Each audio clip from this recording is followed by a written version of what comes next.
Hi everyone, welcome to Module 6.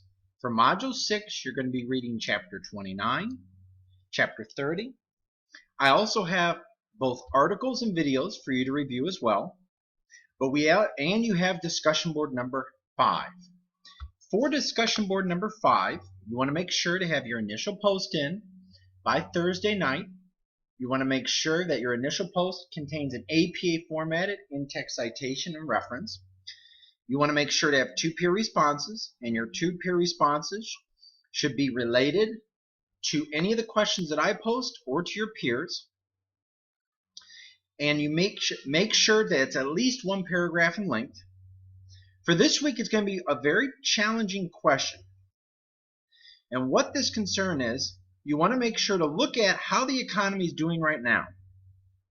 And evaluate how the economy is doing right now, and then what is the most appropriate type of monetary policy, and explain your position. The 2 types of monetary policy are expansionary monetary policy and contractionary monetary policy. Evaluate monetary policy and how your monetary policy would be most effective for an economy right now, and explain your reasoning. If you need me to pre-grade your work, let me know, as I'm more than willing to do so. So let's go over some of the topics this week. When we look at monetary policy,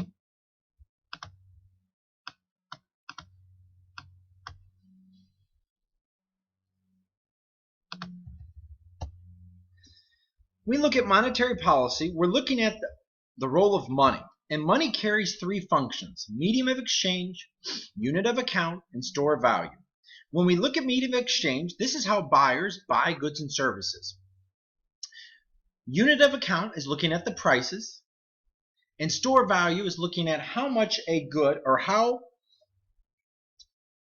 money holds the value on the note. So if I have $20, 10 years go by, that same $20 bill will buy $20.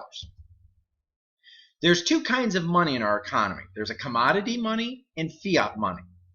Commodity money is anything of value, whereas fiat money is looking at the dollar bills that we have. Then we look at the money supply. The money supply is very important. When we look at the money supply is divided up into both M1 and M2. M1 is going to be the most liquid of assets because it's going to include currency, demand deposits, and traveler's checks. And M2 is going to include anything in M1 and savings deposits as well. So make sure to review that. When we look at monetary policy, we're going to be looking at the central bank. The central bank is important in overseeing the banking system that regulates the money supply. When we look at monetary policy, the setting of the money supply by policymakers in the central bank, that's very important. This is done through the Fed. So the Fed has 3 main goals: price stability, economic growth, and job creation. And stability of financial system. So they have 3 main goals that are very important for an economy. These goals can be very important for an economy, and the Fed has to monitor these goals. Where monetary policy is conducted is with the FOMC. The FOMC meets with the board of directors and some of the regional Fed banks.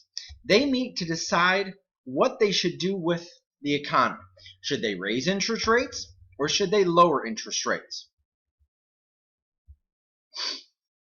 This section right here is going to be looking at how banks can create money in their system.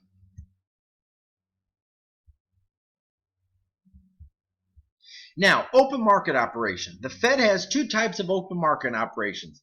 The Fed can either buy bonds, or the Fed can sell bonds.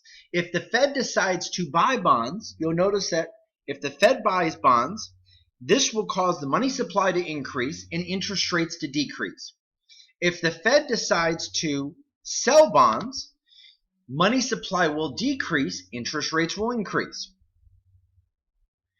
When interest rates decrease, this is classified as expansionary monetary policy, and it'll create lower interest rates for consumers, businesses, and the government to borrow money.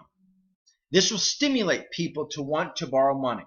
When the government decides to, or when the Fed decides to raise interest rates, this is called contractionary monetary policy.